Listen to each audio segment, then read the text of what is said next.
رضي الله عنهم ئەوانە خوا لەیان ڕازی بووە، خوای گەورە لەیان ڕازی بووە، وەڕەضوا عنه، و ئەوانیش ڕازی بوون لە پەروەردگار، لە چاکەی پەروەردگار لەگەڵیان، لە پاداشتی پەروەردگار بۆیان، لەو ڕێزەی کە پەروەردگار لێینان. وەڕەضوا عنه وأعد لهم جنات تجري تحتها الأنهار، وپەروەردگار بۆی تەرخان کردوون باغاتێک لە بەهەشدا کە ڕووبارەکان بەژێریاندا تێدەپەڕن، خالدين فيها أبدا، کە بەردەوام تیایدا دەمێننەوە. ذلك الفوز العظيم، کە ئەمەش سەرکەوتن و دەرچوونی مەزنە. لە دنیا لە هەموو تاقیکردنەوەیەکدا دەبینین خوێندکاران، قوتابیەکان دەچن سەیری زیرەکترین تەڵەبەی پۆلەکەیان دەکەن، با بزانین فلانە کەس چۆن سەعی دەکات، چۆن دەخوێنێتەوە، و جوابی ڕاست کامەیە کە ئەو پێمان بڵێت. بۆچی؟ چونکە دەزانن ئەمە قودوەیە. ساڵی ڕابردوو یەکەم بوو، ساڵی پێشتر هەر یەکەم بوو. مادام قودوە و پێشەوایە، حەقی خۆیەتی چاوی لێ بکرێت، کەسێک کە سەرکەوتنی بوێت، کەسێک کە دەرچوونی بوێت بە پلەیەکی بەرز. ئێمە گەورەترین تاقیکردنەوە لە پێشمانە کە تاقیکردنەوەی دنیایە بۆ ڕۆژی قیامەتمان. چێ قودوەی ئێمەیە کە فعلەن ئەوان دەرچوون، بە بەرزترین پلە دەرچوون، بۆ ئێمەش سەیری ئەوان کەین. دائما قسەی نەزەری شتێکە، و واقعی عملی، نمونەیەکی عملی کردەیی شتێکی ترە. ئەوەندەی واقع عملیەکان کاریگەریان دەبێ، قسە نەزەریەکان کاریگەریان نابێت، ئەوەندە نابێت. بۆیە کەسێک کە دەبینێ لە واقعی حیاتدا کۆمەڵە کەسانێک هەن پێیان دەوترێ السابقون الأولون، ئەوانە خوای پەروەردگار بۆ خۆی شایەتی بەرزترین پلەی بۆ داون، شایەتی بۆ داون کە لێیان ڕازیە، شایەتی بۆ داون کە بەهەشتی بۆ ئامادەکردوون، شایەتی بۆ داون کە بەردەوام دەبێننەوە، شایەتی بۆ داون کە ئەوانە فەوزی مەزن، دەرچوون و سەرکەوتنی مەزنیان بەدەست تێناوە. ئێکەواتە تۆ کە سەرکەوتنت بوێت، ڕزگاربوون و سەرفرازیت بوێ،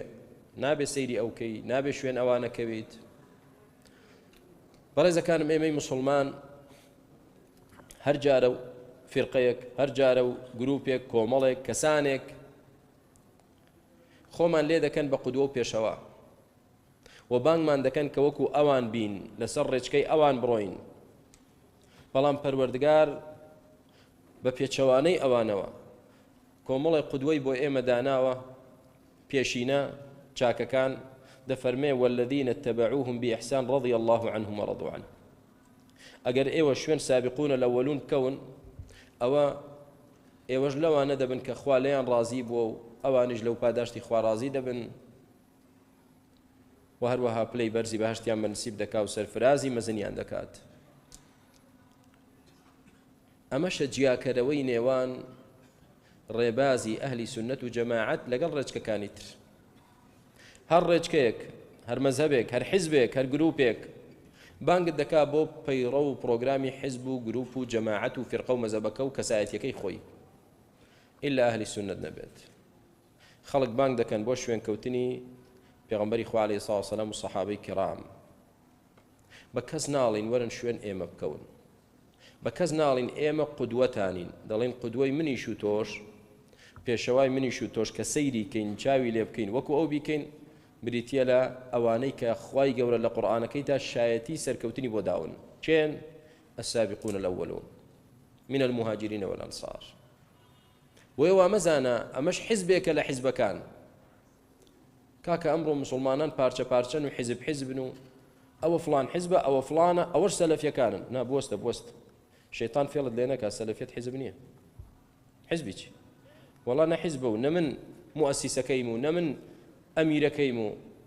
حاڵی من وەکو حاڵی ئێوە دەڵێن با شوێن ئەو دینە بکەوین ئەو پیاوە بەڕێزانە لەسەری بوون کە خوا لێیان ڕازی بووە چێن والسابقون الأولون من المهاجرين والأنصار أوان سابقا أي إيما والذين اتبعوهم بإحسان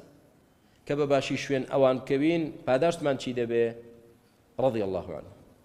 بنص قرآن تو شوين منهجي صحابة بكوي خوالد رازي دبي زحمة دبي نص قرآن بوبينك كمن شوين كومال يقرتو بزوتنوا قادري نقشبندي قيلاني رفاعي بدوي دسوقي تشيو كوم خوالم رازي دبي آيتكم دي نيه لشويه بو آياتي چی؟ آياتي قرآن 1400 سال پێشێستا دابەزی هەر کامێک لەم گروپ و حیزبانە دوێنێ و پێرێ دروست بووە آياتي چی هەبێ کە تۆ لەگەڵی بخوالت ڕازی دەبێ بەڵام آيات هەیە کە تۆ والذين اتبعوهم بإحسان شوێن صحابة بکەویت شوێن سابقون الأولون بکەویت لە دیندارێتیدا رضي الله عنهم ورضوا عنه خوالت ڕازی دەبێ اینجا بەڕێزەکانم ئەمە تەنها بە قسە نابێت پێویستە ئێمە و پیاوە بەڕێزانە بناسین چێ بوون السابقون الأولون چێبوون بابیان ناسین بزانین ڕەوشتیان کردەوەیان ئیمانیان عەقیدەیان مەواقفیان سەرخستنیان بۆ ئیسلام چۆن بووە و ئێمەش وەکو ئەوان بین چاو لەوان بکەین شوێن ئەوان بکەوین داواش لە پەروەردگار بکەوین یارمەتیماندا بتوانین شوێنیان بکەوین ئەمشەو لە گەورەترین کەسایەتی لە دوای پێغەمبەری خوا دەست پێ دەکەین عليه الصلاة والسلام کە صدیق الأمة أبو بكر رضي الله تعالى عنه أول الخلفاء الراشدين ثاني اثنين إذ هما في الغار يكم خليفي مسلمانان وصاحب رفيقي بيغمبري خو عليه الصلاة والسلام لا سفر ولا حضري ولا أشكوت ولا هجرتي باب زانين أبو بكر كيف ورزاي خواي قوري ليبي أبو بكر ناوي عبد الله كري عامره دو ساڵ و شتێک لە پێغەمبەری خوا عەلەیهی سەڵات وەسەلام بچووکتر بوو لە تەمەن دو ساڵ و ئەوەندە پێغەمبەر ساسم لە عامل فیل لەدایک بوو ئەو ساڵی کە ئەبرەهە بە جەیشەکەیەوە هەجومی کردە سەر کەعبە بەڵام ئەبوو بەکر دو ساڵ و چەند مانگێک دوای ئەوە لەدایک دەبێت زانایانی سیەر کە باسی ژیانی ئەبوو بەکر دەکەن دەڵێن کاتێک ئەبوو بەکر گەورە بوو باوکی هێنای لە بەرامبەر هوبەل ئەو بتە داینا وتی ئەمە خوای تۆیە دەبێ بە گەورەی دابنەی خۆشت بوێ حاجەت و داواکاریەکانت لەو بکەی ئەو بەکریش فەرمووی ئسقینی و ئەطعیمنی وەشفینی دەی هوبەل خواردنم بدەیە خواردنەوەم بدەیە کە نەخۆش کەوتم شیفام بدە فەلەم یەڕودە لەهو جەوابە هیچ وەڵامیش پێ نییە هوبەل چییە بتێک قال بئس الإله العاجز أنت خراپترین خوا تۆی خوای چی هیچ ناتوانانی وەڵام دەیتەوە چ جای ئەوەی داواکاریەکانم بۆ جێبەجێ کەیت و شیفام دەیت و ڕزقم دەیت تۆ چیت زانی کە ئەو دینی مشرکین لەسەرەتی هیچ نییە و ئەبوو بەکر بەهۆی ڕحلات و سەفەری بەولاولادە لە هەموو دینەکان یەهودیەت و نەسرانیەت و دینی مشرکین و حاڵی بوو کە هیچی تیابەستنی هیچ نییە بۆ یە کاتێک کە پێغەمبەری خوا عەلەیهی سەڵات وسەلام لە غاری حیرا وحی بۆ دێ و دەبێ بە پێغەمبەر عەلەیهی سەڵات وسەلام ئەو دیاردە سەیرە دەبینێ و دەبیستێ لە ناو ئەشکەوتەکەدا دەگەڕێتەوە ئەبوو بەکر دەبینێت پێی دەفەرمێ چی بیستووە و چی بینیوە ئەبوو بەکر یەکسەر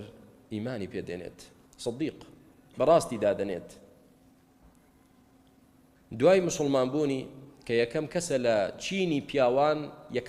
یەکەمین مسلمانە هیچ کەسێک لە چینی پیاوان پێش ئەو مسلمان نەبووە ئەمەش یەکێکە لە فەضائیلی ئەبوو بەکر ڕزای خوای پەروەردگاری لێبێ دوای چەند عەبدێک و ئافرەتیش و هەروە لە منداڵانیش عەلی ڕزای خوای گەورەی لێبێت لە شەوی ئیسرا و میعراجدا کاتێک کە پێغەمبەری خوا عەلەیهی سەڵات وسەلام شەوڕەوی پێدەکرێت لە مەسجد الحەرامەوە بۆ قودس الأقصى بيت المقدس ولبيشوا عروجي بيدكري وبرز دبيته وبو سروي آسمانكان آسماني حوتم دوایکە هەر لە هەمان شەودا دادەبەزێتەوە و دەگەڕێتەوە بۆ سبەی خەبەر دەداتە قوڕەیش پێغەمبەر عەلەیهی سەڵات وسەلام دەفەرمێ من ئەم شەو چوومەتە قودس لەوێشەوە چوومەتە ئاسمانی حەوتەم و تەفاسیلەکە باز دەکات. قوڕەیش یەکسەر کە عادەتیهم دەڵێن درۆ دەکەیت، تۆ بوتان بە ناوی خواوە دەکەیت، ئەمە ئەسڵ و ئەساسی نێو قسەی تۆ. دەزانن ڕەفیقێکی دڵسۆزی هەیە، پشتیوانێکی بەهێزی هەیە کە ئەبوو بەکر ڕەزای خوای لێبێ. ئەبوو بەکر لە شار نییە کە دەگەڕێتەوە موشریکەکان دڵیان خۆشە، دەڵێن لە زمەیەکمان کەوتە دەست بۆ ئەوەی محەممەد عەلەیهی سڵاو وسەلام ئەبوو بەکری لێ بکەین، ئەبوو بەکر دوورخەینەوە لە محەممەد عەلەیهی سڵاو وسەلام، چونکە پشتیوانی بوو. بەڕاستی دادەنا ئەبوو بەکریش کەسایەتێکی مەزن و گەورە بوو لە ناو شاری مەکە. ئێستا ئەو کەسایەتیە مەزنە بەرزە بەڕێزە پشتیوانی پێغەمبەرکە عەلەیهی سڵاو وسەلام ئەمە جانبی مشریکەکانی لاواز کردبوو کە ئەبوو بەکر دێتەوە ناو شار مشریکەکان بە پەلە دەچنە بەردەمی ئەی ئەبوو بەکر وەرە ئێ نەمانوت پێمان نەوتی ئەمە تەواو نییە، تۆ شوێن چیە کەوتووی چیە بەڕاست دەزانیوتی چی بۆ چی ڕووی داوە؟ وتی صاحبەکەت دەڵێ ئەم شەو چوومەتە بەیت المەقدس، بۆ خۆت دەزانی بە وشتر چەند مانجی دەوێت تاوەکو دەگەیتە ئەوێ. وتی ئەوەندە ئەگەر پێم بڵێ چوومەتە ئاسمانیش باوەڕی پێ دەکەم. وتی وەڵا ئەوەش دەڵێ، دەوتی وەڵا پێش ئەوەی باسیشی کرد من باوەڕم پێێتی. ئەو کاتێک بە ئێمە دەڵێ پەروەردگار وەحی بۆ ناردووم، من لەسەر ئەوە باوەڕم پێی هێناوە، باوەڕم بەوەیە کە خوای پەروەردگار وەحی خۆی بۆ دەنێرێ، بۆ ئەمەیان گەورەترە یا شەوڕەوی و بەرزبوونەوەی ئاسمان گەورەترە. من باوەڕم پێێتی ڕاست دەکات، کە ئاوا بڵێ ڕاست دەکات. صدیق صادق بوو و صدیق و بەڕازدانەر بوو، والذي جاء بالصدق وصدق به. پەروەردگار بەڕاستیەوە هات، بە پەیامێکی ڕاستەوە هات و ئەبوو بەکریش ڕەزای خوای گەورەی لێبێ بەڕاستی دانا. مواقفی ئەبوو بەکر لەگەڵ پێغەمبەر عەلەیهی سڵاو وسەلام زۆرن، مواقفی مشەرف. عەلی ڕەزای خوای گەورەی لێبێ دەجێڕێتەوە بۆمان، دەفەرمێ جارێکیان موشریکەکان دەورەی پێغەمبەریاندا لە مەککە عەلەیهی سڵاو وسەلام پاڵ پێوەنان و ئەزیەتدانی، دەڵێ مش سەیرمان دەکرد والله ما دنا منه أحدنا سوى أبي بكر. فەرمێ سوێن بەخوا کەس لە ئێمە نزیک نەبووە لە پێغەمبەر صلی الله علیه و سلم دیفاعی لێ بکات جگە لە ئەبوو بەکر. اینجا تفرغوا له وانصرفوا عن النبي عليه الصلاة والسلام. كأبو بكر شو بيشو دفاعي كرد وازيان لبيغمبر هنا عليه الصلاة والسلام هجوم كرد سر أبو بكر رضي الله عنه لبيت كوتنا السري بأزيد دانو لداني. أبو بكر رضي الله عنه لبي هردي فرمو أتقتلون رجلا أن يقول ربي الله؟ باش بو بياويك دكوجن كدل ربي الله شتاواني شي هي چ هەڵەیەکی باس کردووە، چ زەرەر و زیانێکی بۆ ئێوە هەیە ئەگەر ڕاست بکەن. ئاوا خۆی دەکرد بە قەڵغان بۆ پێغەمبەری خوا عەلەیهی السەڵات وەسسەلام. دوای ئەوە مشریکین کە بینیان ئەبوو بەکر هیچ حەلی نییە، بەردەوامە لە دیفاعکردن، اینجا بەوەش ناوەستێت، بەردەوامە لە داعوەکردن صالح و مصلح. خۆی کەسێکی باشە دەیەوێت خەڵکی بێنتە سەر ئاینی پیرۆزی ئیسلام. کاتێک دەبینێت بیلالی حەبەشی ڕزای خوای گەورەی لێبێت لەژێر بەردی گەرم و لەسەر بەردی گەرم تعزیب دەدرێت، ئەبوو بەکر ڕزای خوای گەورەی لێبێت دەچێ بیکڕێتەوە، دەڵێ بە چەند دەیفرۆشت؟ دەڵێن بە 5 ئۆقیە زێڕ. ئەبوو بەکر دەڵێ فەرموو بەم دەنێ من ئازادی دەکەم. دەیکڕێتەوە ئازادی دەکات، نەک بۆ خزمەتکاری خۆی. دەڵێن چەندێک شێتە ئەوە؟ وەڵڵای وتبا ئۆقیەیەکی شتدا بە پێمان هەر پێمان دەفرۆشتی. ئەو عەبدەڕەشە چییە؟ کەچی تۆ شێت بووی 5 پێ بدە. دەڵێ نەخێر ئێوە چەند شێت بوون، وەڵڵاهی داوای 100 ئۆقیەشتان کرد با لە زێڕ دەمدا پێتان، وەی ئەو عەبدە موسڵمانە ڕزگارکەم. بەلای ئێوە پارە هەموو شتێکە، بەلای منەوە موسڵمان هەموو شتێکە. ئەو کارە وا مەزانن ئێوە منتان خەڵەتاند، ئێوە خەڵەتێنران. بیلال ڕزگار دەکات و لە دەستی مشریکەکان و هەروەها ئازادی دەکات. بەردەوام دەبێت لە هەوڵدانی موسڵمانکردنی خەڵک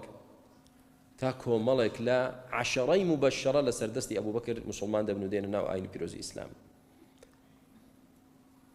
عوثمان و عومەر ڕزای خوایان لێبێ و هەروەها طەلحە و زوبەیر و سەعدی کوڕی ئەبی وەقاس. دوای ئەوە مشریکەکان دەڵێن ئەبوو بەکر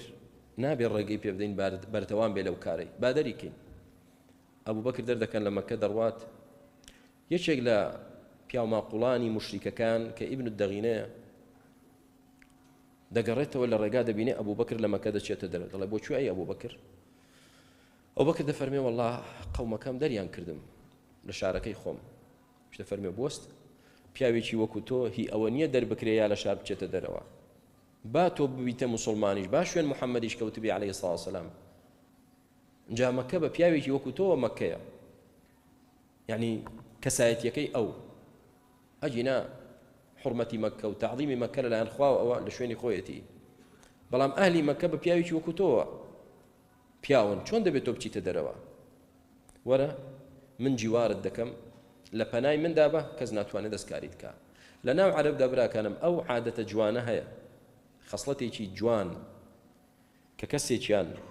وتی فڵانە کەس من پەنای دەدەم کەسی تر ناتوانێت دەست درێژی بکاتە سەر ئەبەدەن ڕێز لە یەکتر دەگرن طبعا لەوەدا چاکە کە لەسەر حەق یەکتر پەنا بدەن نەک لەسەر ناحەق ئیبن الدەغینە ئەبوو بەکر دەگەڕێنێتەوە ناو شاری مەکە و بە مشریکەکان دەڵێ سەرانی قوڕەیش دەڵێ ئەبوو بەکر لە جیواری مندایە لە پەنای منە کەس بۆی نییە لێ نزیک بێتەوە دەڵێن باش بەڵام مەرجمان هەیە مەرجەکەتان چییە لە ناو ماڵی خۆی با عیبادەت بکە با خواپەرستی بکە با نوێژ بکە قورئان بخوێنێ بەس نێتە دەرەوە بە ئاشکرا نوێژ و قورئان خوێندن نەکە چونکە ئەبوو بەکر پیاوێکە لە کاتی قورئان خوێندن خۆی ناگرێت پیاوێکی ڕەقیقە دڵناسکو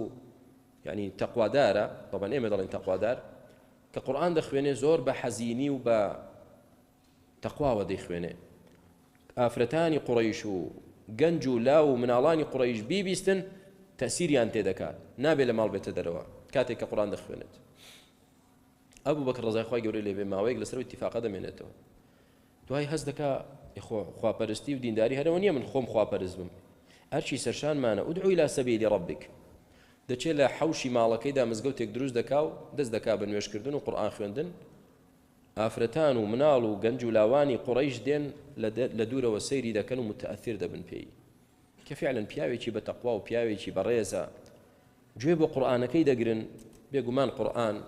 کە کەسێکی تەقوادار و دەنگ خۆش بیخوێنێتەوە تەسیری ئیجابی زۆر دەبێت لەسەر ئەو کەسانەی گوێ بۆ دەگرن نابینن جار وایە کافرە ئێستا بە تایبەتی لە یوتیوبەوانە کە بڵاو بۆتەوە کافرێکە ئەوە بە دیار قورئان خوێنێکی موسڵمانەوە واقی وڕما و شۆک بۆ سەرسامە تێشی ناگا بەس دەزانێت ئەو کەلامە ئەو قورئانە جیایە لە قسەی مرۆڤ جیایە لە گۆرانی و لە مۆسیقا و لە چی و لە چی متەئەثیر دەبن مشرکین کە ئەوەیان بینی ترسان وتیان ئەبوو بەکر بەردەوام بێ لەسەر ئەوە هەرچی گەنج و لاو و مناڵ و ئافرەتمان هەیە لە دەستی دەدین هەمووی موسڵمان دەبن هەمووی کاریگەری قورئان دێتە سەریان وتیان ئیبن الدەغینە وەرە اتفاقمان وانە بوو ئەویش دەچێتە لای ئەبوو بەکر دەڵێ ئەی ئەبوو بەکر کارێک مەکە من شەرمەزار بم اتفاقی من لەگەڵ تۆ و لەگەڵ ئەوان ئاوا بووە جایان ئەوەیە لە جیوار و پەنای من دەردەچیت یا ئەوەیە لەو مزگەوتە دەردەچیت و دەچیتەوە ناو ماڵەکەی خۆت ئەو بەکر ڕەزای خوای گەورەی لێبێ دەفەرمێت تەواو سوپاست دەکەم مەمنونتم هیچی تر پەنای تۆم ناوێ من لە پەنای خوای پەروەردگارم چی دەکەن بابیکە بەردەوام دەبێ ڕزای خوای پەروەردگاری لێبێ تا کاتی هیجرە دێت هیجرەت دەکەن سەحابە ئیزن دەدرێن بە هیجرەتکردن ئەبوو بەکر بەیانی و ئێوارە دێتە لای پێغەمبەر عەلەیهی سڵاو وسەلام ئەی پێغەمبەری خوا ئیزنم دەدەی منیش بڕۆم هیجرەت بکەم پێغەمبەری خوا عەلەیهی سڵاو وسەلام پێی دەفەرمێ سەبرت بێ ئەبوو بەکر تۆ پەلە مەکە جارێ تۆ مەڕۆ بۆ سەیری مەکانەتی ئەبوو بەکر کە لای پێغەمبەر سڵاو وسەلام فەرمێن لەوەیە من و تۆ بەیەکەوە بڕۆین پێغەمبەری خوا عەلەیهی سڵاو وسەلام کە ئەوەی پێ دەفەرمێ ئەبوو بەکر زۆر دڵخۆش دەبێ یعنی پێغەمبەری خوا بۆ ئەوە منی هێشتۆتەوە چەند ڕۆژە دەمەوێت هیجرەت بکەم لەگەڵ موسڵمانان بڕۆم بۆ مەدینە هەر دەفەرمێ بوەستە مەڕۆ جارێ دیارە دەیەوێت لەگەڵ من بێت من لەگەڵ ئەو بم چ فەضڵێکە و چ نعمەتێکە چ ڕێزێک و پلە و پایەیەکە پێغەمبەری خوا عەلەیهی سڵاو وسەلام حەزکا لەگەڵ تۆ سەفەرکە ئای ئەبوو بەکر ڕزای خوای گەورەی لێبێ دەکەونە ڕێگا دەردەچن لە مەککە مشرکین ئەو خەبەرە دەزانن بڕیار دەدەن هەر کەسێک محەممەد و هاوڵەکەی ئەبوو بەکر بگرێت بیگەڕێنێتەوە بە زیندوی بێ بە مردووی بێ ئەوەندە سەر حشتری دەدرێت ئیغراعاتێکی بەهێز بە قووەت هەمووی هەریەکە لە لایەکەوە دەکەوێتە گەڕان و پشکنین بۆ گرتنی پێغەمبەری خوا عەلەیهی سڵاو وسەلام لەگەڵ ئەبوو بەکر پێغەمبەری خوا عەلەیهی سڵاو وسەلام دەچێتە ناو غاری ثەور ناو وەشکەوتە سێ شەو لەوێ دەمێننەوە. ئەبوو بەکر ڕەزای خوای گەورەی لەوێ دەفەرمێ کاتێک کە موشریکەکان هاتن لەسەر دەمی ئەشکەوتەکە وەستابوون ئێمەش لە ژێرەوە بووین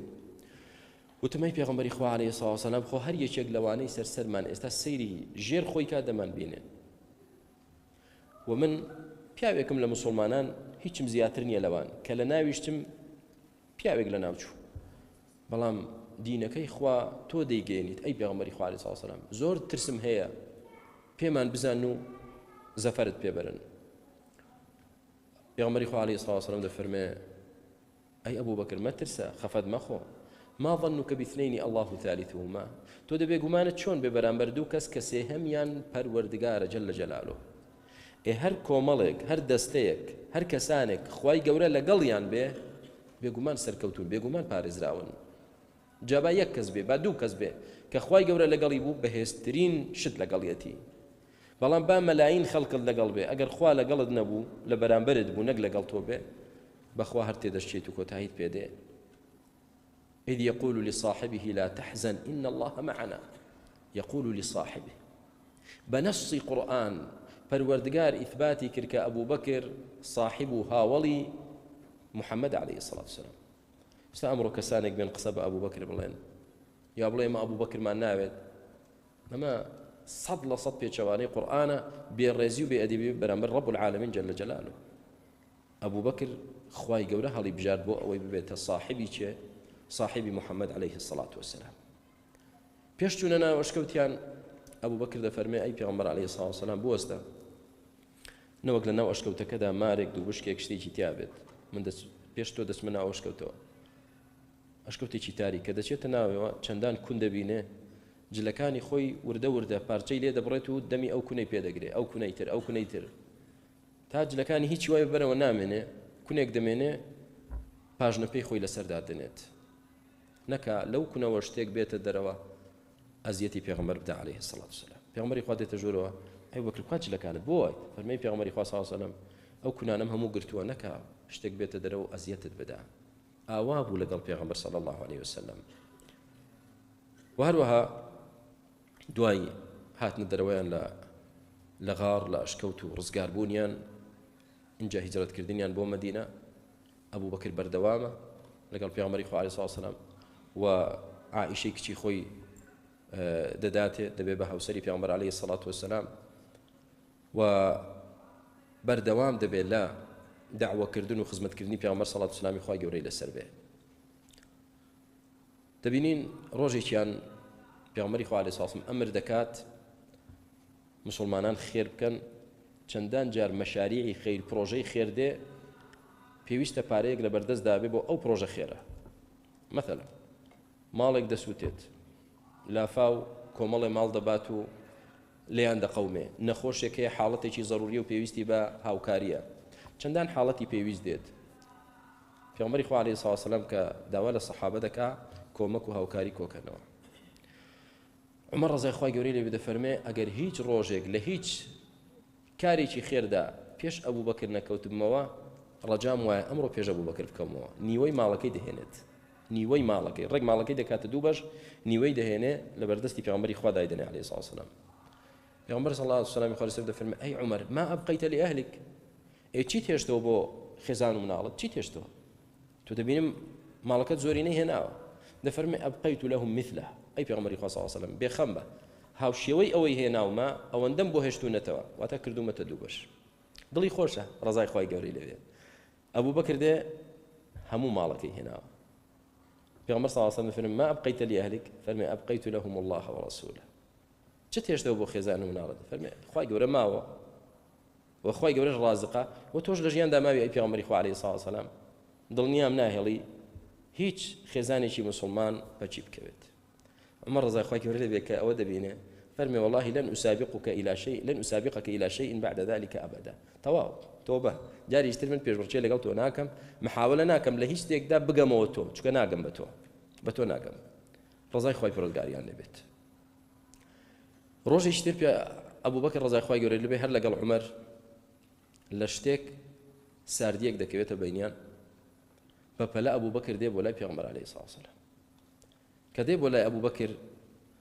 جلەکەی خۆی هەڵکردووە ئاوا چۆن ئینسان کە بە پەلە بڕوا هەڵی دەکا بۆی نەکەوێ پێغەمبەری خوا عەلەیهی سەڵاتو وەسەلام لە دوورەوە دەفەرمێ هاوڵەکەتان کە ئەبوو بەکر ڕەزای خوای گەورەی لێبێ فەقەد غامر ئەکید شتێک ڕووی داوە تووڕەیە سەلام دەکات أبو بكر رضي الله عنه إن جاد فرمي إني كان بيني وبين ابن الخطاب شيء وأسرعت إليه ثم ندمت فسألته أن يغفر لي فأبى علي فأقبلت إليك فرمي في عمر إخوة عليه الصلاة والسلام مشتك لما قال كوت بيني منه عمر رضي الله عنه ببلش شو مولا عمر داوي لي بردين وقرنا زايش مليكت أواب الصحابة رضي الله عنه هرشتك روي دابا مروفا هلا رو دادات بلام بەپەلە پەشیمان دەبوونەوە و نەدیمت دەفەرمێ بەپەلە پەشیمان بوومەوە داوام لێ کرد گەرنە مازاکە لێم ببوورێ بەڵام نەیکرد ئەوەتە من بەپەلە هاتوومەتە لای تۆ پێغەمبەر عەلەیهی سەڵاتو وەسەلام دەفەرمێ يغفر الله لك يا أبا بكر يغفر الله لك يا أبا بكر يغفر الله لك يا أبا بكر خوای گەورە لێت خۆش بێ ئەبوو بەکر خوای گەورە لێت خۆش بێ خوای گەورە لێت خۆش بێ یعنی بۆ خۆتت بێ تاقەت کردووە ثم إن عمر ندم عمر کە پەشیمانیەکەی ئەبوو بەکری قبول نەکرد وەگەرنی ئازا نەکرد ئێستا بیر دەکاتەوە نەدەبووە بکەم پەشیمانە بەپەلە ڕادەکا بۆ ماڵی ئەبوو بەکر پێی بڵێ کاکە گەردەم ئازا کردی ئێستا تۆ من عەفووکە ئەبوو بەکر لە ماڵ نییە دەزانێت یەکسەر چۆتە لای پێغەمبەر عەلەیهی سەڵاتو وەسەلام بەپەلە ڕادەکا عومەریش دەگاتە لای پێغەمبەر عەلەیهی سەڵاتو وەسەلام کە دێت قسەکە طبعا باز دەکا دوای سەلامکردن پیامبری خوا علیه الصلاة والسلام يتمعر وجهه دمو چاوی دەگۆڕێت تووڕە دەبێ سوور هەڵدەگەڕێ دیارە پیامبری خوا تووڕەیە لە چێ تووڕەیە و بۆ تووڕەیە حتى أشفق أبو بكر فجثى على ركبتيه أبو بكر دەترسێ پیامبری خوا تووڕە بووە لەم مەوزوعە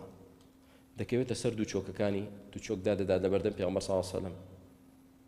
دەفەرمێ والله إن كنت أظلم أي پیغمبری خوا من خطابار بوم أو إنصافة أو تقوى أو إيمانة ئێمە کە کێشەیەک بکەوێتە بینی ئێمە و برایەکمانەوە دەمانەوێت کە یەکێکین بە حەکەم هەر چۆنێ بێت تەئسیری تێ بکەین کە بڵین ئێمە لەسەر حەق بووین بەرامبەرەکەم ناحەق بوو ئێستا عومەر بەعەکسەوە فەرمێ ئەی پیغمبری خوا صلی من خەتابار بووم بەڵام پیغمبری خوا تووڕەیە عەلەیهی الصلاة والسلام دەفەرمێ چی صلاة والسلام خالص فرمي إن الله بعثني إليكم أي عمر تو تيقراي صحابة هموتان جوه بقرن كاتيك أخواي قورا مني بو إيوة نارت فقلتم كذبت هموتان بيتا وتم درو دكي تو بيغمبرنيت وقال أبو بكر صدقت تاك كسك بمني ودراز دفرمي للاين خواواني الراوي أبو بكر بو وواساني بنفسه وماله أبو بكر بنفسي خوي وبمالي خوي بشتواني مني كردوه فهل أنتم تاركوا لي صاحبي أري وازلر هاولا كم دهينن أري كولي ليددن ليدا قرين سبحان الله في غنبري خوات توربو بوشي بو أوي جاري تر أبو بكر رضي الله عنه اللي بيت تورا نكريت لقل أوجداد فرمي من ختابار بوم فلان بوشي توربو إيكا هات مالكت أي عمر وتي من پشیمانم داوای لێ بردنی کرد دەبێ لێی خۆش بی دەبێ عەفوی کەی نەک ئەبوو بەکر بەو شێوازە مامەڵەی لەگەڵ بکرێ ئەبوو بەکر جایە هەمووتان وتتان کەدەبتە تەنها عومەر فەرمووی سەدەقت و پشتیوانی کردم بە ماڵی خۆی بە نەفسی خۆی دەبێ قەدری ئەوەی بزانن ئایا واز لە صاحبەکەی من دەهێنن لەمە دووە بزانن قەدری ئەبوو بەکر چێیە قسەیەکی تر یەکێ لە خدمي رسول خوا عليه الصلاة والسلام مش لصحابة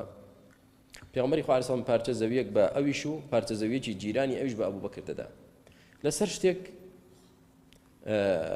درەختێک دەبێتە دەمەقاڵەیان ما مرۆڤە طبیعی ئەو شتە ئەبوو بەکر ڕەزای خوای گەورەی لێ دەفەرمێ ئەگەر لێی گەڕێی بۆ من ئەو دەڵێ لێی ناگەڕێم بۆ تۆ بۆ منە ئەو دەڵێ لە سنووری مندا دڵ لە سنووری مندایە ئەبوو بەکر یەکسەر دەگەڕێتەوە لای صاحبەکەی خۆی بۆ لای پیغمبر صلی الله عليه وسلم ئەو سەحابەیەش بەدوای دەکەوێت دەزانێت خەتەرە عشیرەتی ئەو سەحابەیە تر دەڵێن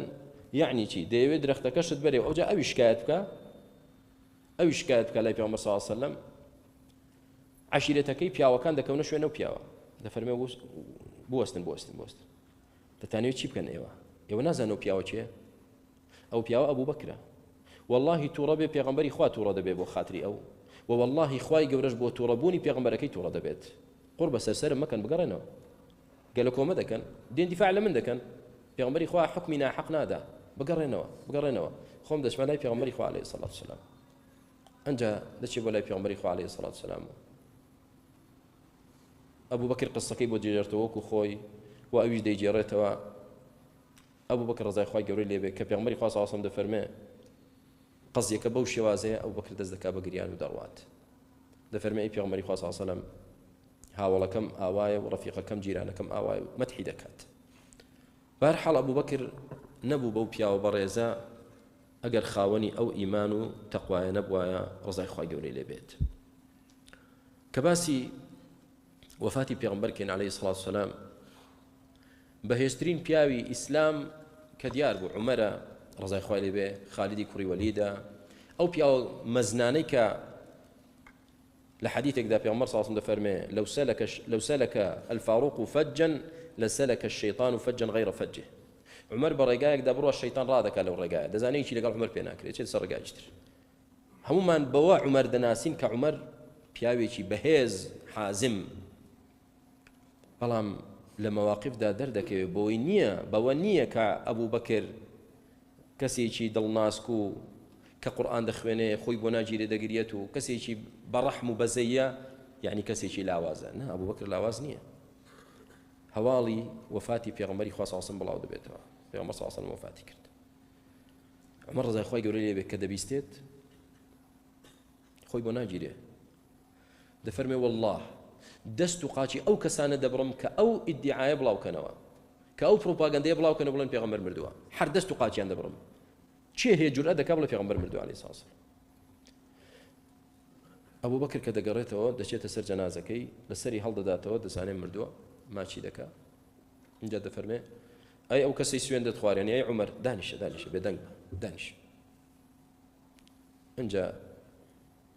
ئەو ئایەتە دەخوێنێتەوە کە وما محمد إلا رسول قد خلت من قبله الرسل أفإن مات أو قتل انقلبتم على أعقابكم محمد رسولك لا رسول كان كنرا وجاك مرد يا كجرا أي ولدين هل دقرنا مرد يا كجرا صحابة الله والله كأنما يكم جار ما أم آيات ببيستين كعمر باسي كرد مرد يعني في غنبرج دمري عليه الصلاة والسلام لا شدتي محبتي أن بوي توقعي أن نذكر في غنبر بمري عليه الصلاة والسلام فەرمێکە ئەبوو بەکر ئاوا ئەم ئایەتەی خوێندەوەتەوە هەمومان بە چۆکا کەوتی نوزانیمان تەواوە مردووە چێ بوو وەزعەکەی ڕاگرت ئەبوو بەکر ڕزای خوای گەورەی لێ بێ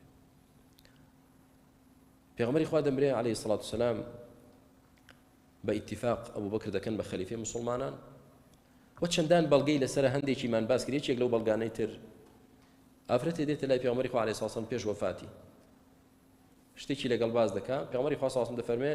جاریشتر وەرەوە بگەڕێرەوە لام دەفەرمێ ئەی کە هاتم و خۆت لێرە نەبووی ئەی پێغەمبەری خوا عەلەیهی سەڵات وسەلام فەرمێ کە هاتی و منت دەست نەکەوت بچۆ لای ئەبوو بەکر ئەمە یعنی چی یعنی دوای من ئەبوو بەکر دەبێ بە خەلیفە دوای من ئەبوو بەکر دەبێ بە خەلیفە ڕزای خوای گەورەی لێبێ پێغەمبەری خوا عەلەیهی سەڵات وسەلام وفاتی کرد و ئەبوو بەکر بوو بە خەلیفە ئێستا کۆمەڵێک کەس هەڵگەڕانەوە لە دین کۆمەڵێک کەس دەڵێن زەکات نادەین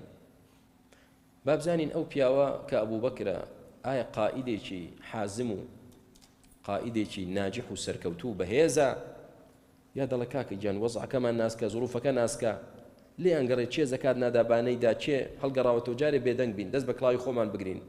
بانەی با چونکە پێغەمبەر مردووە لە ناومان نەماوە ئەبوو بەکر ڕزای خوای گەورەی لێ دەفەرمێت جەیشێک ئامادەکەن بۆ جەنگان دژی ئەوانەی کە هەڵگەڕاونەتەوە و ئەوانش کە زەکات نادەن عومەر ڕزای خوای گەورەی لێ دەفەرمێت ئەی ئەبوو بەکر بۆ شتی وا دەکەی بۆ دەجەنجی دژیان ڕازی نییە أبو بكر يخي عمر دقري دفرمي أجبار في الجاهلية خوار في الإسلام تول الجاهلية دا كمسلمان نبوي بيابي أو أنده بغيرة وآزاو بهيز بوي چيتا أي عمر إستال لناو إسلام دا كمسلماني طريقة ترسيت أي عمر أنجا بوي باز دكاتو دليلي بودينته وكسيك زكاة ندا وببن فرقيك وجماعتك ممانع بن شايستي قتالا فرمي والله لو منعوني عقالا كانوا يؤدونها للنبي عليه الصلاة والسلام لقاتلتهم عليه بتشوكترين شد ككاتي خوي زكاتي يعني إذا كردو أمره ليدر نكن من دجنجم دجيان دبيت دين باريزراو بيه نابي هيك اللي كان بكريتوا بو خاطري كرسي كي خوم تەنازول کەم لە هەندێشتی دینەکە نایکەم بەردەوام بوو خوا گەورە سەری خست ئەنجا پێغەمبەری خوا عەلەیهی سڵاو وسەلام پێش وەفاتی جەیشێکی تەجهیز کرد بە قیادەی ئوسامەی کوڕی زەید بۆ غەزوی شام بۆ فەتحی شام سەحابە وتیان ئەی ئەبوو بەکر پێغەمبەر نەماوە عەلەیهی سڵاو وسەلام ئێستا ئەو جەیشە بۆ کوێ بەڕێی دەکەی دەترسین سەرکەوتوو نەبێ دەترسین ڕۆم وابن فەرمووی والله جەیشێک پێغەمبەری خوا ئامادەی کردبێ و تەوجیهی کردبێ دەبێ ئیلا بڕوا و بە هەدەفی خۆی بکە ئەبەدەن چۆن هەڵی دەوەشێنم یاڵڵا ئوسامە کەوەڕێ و اینجا لە سەردەمی ئەبوو بەکردا فەتحی شام کرا و بەشێکیش لە عێراق هەر فەتح کرا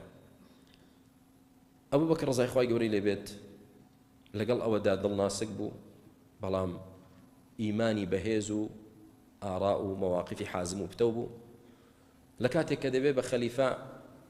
بوونی بە خەلیفەی مسلمانان تووشی کیبر و خویەلا و لە خوبایی بوونی ناکە ئەو پەڕی تەواضعی فێر دەکات دەفەرمێ ئەی مسلمانان قد وليت عليكم ولست بخيركم من کراومەتە گەورەی ئێوە بەڵام من وەنەبێ باشترینی ئێوە بم وەنەبێ واللهی باشترینمان بوو باشترینی سەحابەش بوو بەڵام سەیری ئەو تەواضعەکە فەرمێ من کراومەتە گەورەتان بەڵام من خۆم بە باشترین نازانم لە ئێوە ئەبوو بەکر ڕزای خوای گەورەی لێبێ تێڕوانینی بۆ پارە چۆن بوو وەکو خادمێک نەک وەکو سەییدێک چونکە ماڵ و سامان ماڵ أفضل خادم وأسوأ سيد مال كخدمتكارت بي باشترين شتا مال بو خدمتي خوت ودينكت وخدمتي مسلمانان بەڵام کەماڵت کردە سەید و گەورەی خۆت خراپترین سەیدە ماڵ گەورەت بێت کەماڵت خستە ژێر پێت بەرزت دەکاتەوە کەماڵت خستە سەرسەرت داد دەبەزێنێ و ڕسوات دەکات بۆیە ئەبوو بەکر ڕزای خوای گەورەی لێبێ ئەوەندەی ماڵ دەبەخشی مسلمانی ڕزگار دەکرد عەبد و کۆیلەی ڕزگار دەکرد و کە پێغەمبەری خوا عەلەیهی سڵام داوای کرد بە هەموو ماڵی خۆی دەهێنا بۆ چونکە ماڵ وەکو خادمێک سەیری دەکرد نەک وەکو سەییدێکی خۆی و گەورەیەکی خۆی لە مەواقفەکانی ئەبوو بەکر ڕزای خوای گەورەی لێبێ کاتێک کە پێغەمبەری خوا عەلەیهی سڵام دەمرێ پێشتر فەرموویەتی ئێمەی پێغەمبەران هیچ شتێک بە میرات جێ ناهێڵین فاتیمەی کچی پێغەمبەری خوا عەلەیهی سڵام داوای میراتی باوکی دەکا ئەبوو بەکر ئێستا خەلیفەیە ناڵەجا ئەمە کچی پێغەمبەرە عەلەیهی سڵام کچی پێغەمبەر من چۆن دەتوانم بڵێم نا دەفەرمێ ئەی فاتیمە هیچ حەقێکت نییە پێغەمبەری خوا میرات جێ ناهێڵێت ئەوەی جێهێشتۆ بۆ بەیت المالە بەڵام لە هەمان کاتدا خێزانی پێغەمبەریش کە کچی خۆیەتی عایشەیە کە کچی ئەبوو بەکرە هەر بەویش دەڵێت تۆ هیچ حەقێکت نییە لەوەی کە پێغەمبەری خوا جێهێشتووە کەواتە ئەو کەسە دەتوانێت قیادە بکە کە فەرق نەکا لە بینی کوڕە مەسئولێک و کچە مەسئولێک لەگەڵ کچە فەقیرێک و کوڕە فەقیرێک و لەگەڵ کوڕی خۆی و کچی خۆی ئەجینا کەسێکی عادل نابێ و دادپەروەر نابێت سەرکەوتوو نابێت و لە خوتبەی وەرگرتنی خەلافەتیدا فەرمووی چی قائدی متمانە بەخۆبوو ئاوایە فەرمووی القوي فيكم ضعيف عندي حتى آخذ منه حق الضعيف کامەتان خۆی بە بەقووەت و بەهێز دەزانێ لای من زۆر ضعیفە تا حەقی لێ دەستێنمەوە حەقی فەقیر حەقی مەظلوم والضعيف عندي قوي الضعيف فيكم قوي عندي حتى آخذ له حقه كامشتان زور ضعيفة وبيد صلاة وبيد كسا وبيع عشيرته دڵێ من تەواو لە مەودووە مافم دەخورێت لای من زۆر بەهێزە من لەگەڵ ئەوم خلافەتەکەی ئەبوو بەکر لەگەڵ حەق بوو لەگەڵ مەظلوم بوو نەک لەگەڵ زاڵم بوو لەگەڵ ئەوانە بوو کە خاوەن حەقم یەکێ لە فەضائیلی ئەبوو بەکر ڕزای خوای گەورەی لێبێ کە بوهتانێک بۆ عایشەی کچی دروست کراوەتیان زیناکارە و دەرکەوت کە ڕأس المنافقین کردوویەتی و هەندێک لە سەحابەش خەڵەتان بەو ئیشاع و پروپاگەندەیە یەکێ لەوانە مستەح بوو مستەح یەکێ بوو لەو کەسانەی کە ئەبوو بەکر بەردەوام نەفەقەی دەچێشا چاکەی بەسەریەوە هەبوو کەچی چۆن حاشای مستەح قاعدەیەکێ دەڵێ ئیتەقی شەڕ من ئەحسەنتە ئیلەیه دائما لە شەڕ ئەو کەسانە بترسە کە تۆ چاکەیان لەگەڵ دەکەی چاکە لەگەڵ کرد لە پڕێکا زەفەرت پێ دەبات و لە پشتەوە خەنجەرێک لێدا وتمان حاشای ئەو خەڵکانێکی ئاوا ئێستا مستەح تووشی مووقفێک بوو کە غەڵەت بوو ڕزای خوای لێبێ هات ئەوژوتی عایشە داوێن پیسی کردووە پروپاگەندە منافق بڵاوی دەکەنەوە مسلمانی ساویلکەش بەدوای دەکەون دەبنە جسر بۆ بڵاوکردنەوەی ئەبوو بەکر ڕزای خوای گەورەی لێبێ سوێندی خوارتی لەمە و دووە هەرچی چاکەیە لەگەڵت ناکەم بەردەوام من چاکەم لەگەڵ تۆ دەکرد ئێستا ئەوە وەفاکەتە خی گەورە ئاەتی ناردە خوارەوە ولا یەتەلی ئولو الفەضل منکم والسعة ئەوانەی کە خاوەن فەضڵن خاوەن چاکەن با سوێن نەخۆن بڵێن لەمە دوا چاکە لەگەڵ کەسێک ناکەین کە خراپەی لەگەڵ کردین نە لێیان خۆش بن عەفویان کەن حەز ناکەن خوا لێتان خۆش بێ فەرمی وەرە ئەی مستەح ئەوە عەفوم کردی قەیناک ئەو بوهتانت بۆ کچەکەم کرد بەڵام عەفوم کردی لەبەر خوا عەفوم کردی ئەوە ئەبوو بەکر بوو بەشێکی کەم لە ژیانی ئەبوو بەکر ڕەزای خوای گەورەی لێبێت و ئیبن عومەر ڕەزای خوای گەورەی لێبێت دەفەرمێ ئێمە لە سەردەمی سەحابەدا دەمانوت چی دەمانوت باشترین کەس لە دوای پێغەمبەر سەڵام ئەبوو بەکرە لە دوای ئەبوو بەکر عومەرە لە دوای عومەر عوثمانە دوای دەوەستاین تەفاضڵمان نەدەکرد چێ لە چێ باشترە محەممەدی کوڕی حەنەفی محەممەدی کوڕی عەلی کوڕی ئەبی طالب ڕەزای خوای گەورەی لێبێ دەفەرمێ بە باوکم وت کە عەلی کوڕی ئەبی طالبە من خير الناس بعد رسول الله خيرترين وشاكترين كز لدواي بيغمبر شيء أي علي أي باوكا قال أبو بكر قلت ثم أي قال عمر لدواي أبو بكر عمر دفرميت ترسام سيهم يان بلاي عثمان بلام وتم توي أي باوكا سيهم كز توي لإسلام دا سيهم بياو فرمي ما أنا إلا رجل من المسلمين من يجيكم لمسلمانة باسي من مكة كواتا بشايتي علي رضاي خواي قوري لبي خيرترين كز لدواي بيغمبر صلى أبو بكر بو من جاء عمر رضي خوي قرده به أي لشوين وأنا ادعاي شوين كوتني علي دكن بلام قصو بيرزي وبأدبيش برانبر أبو بكر وعمر دكن أما دوشتي لك جواز الراز ناكن شوين عليش نكوتون شوين بخوا دواي برا كانم دواي 2 ساڵ و 3 مانگ و 22 ڕۆژ لە خلافەت کە ئەویش تەمەنی دەگاتە تەمەنی پێغەمبەری خوا صلی 63 ساڵ ئەبوو بەکر ڕضای خوای گەورەی لێ بێ نەخۆش دەکەوێت و وصيت دكا كلا دواي خوي عمر بيت خليفة وفات دكا رضاي خوي قوري لي بي خوي پروردگار بو خاطر نوجوانا كانت وصفات برزة كانت هدايات ما مدي لسر بازي او بيا وبرزانه بروين ولا قال اوانيش حشر ما كيت ولا قال اوانيش لبهشتكم ما كيت امين والحمد لله والصلاة والسلام على رسول الله وبارك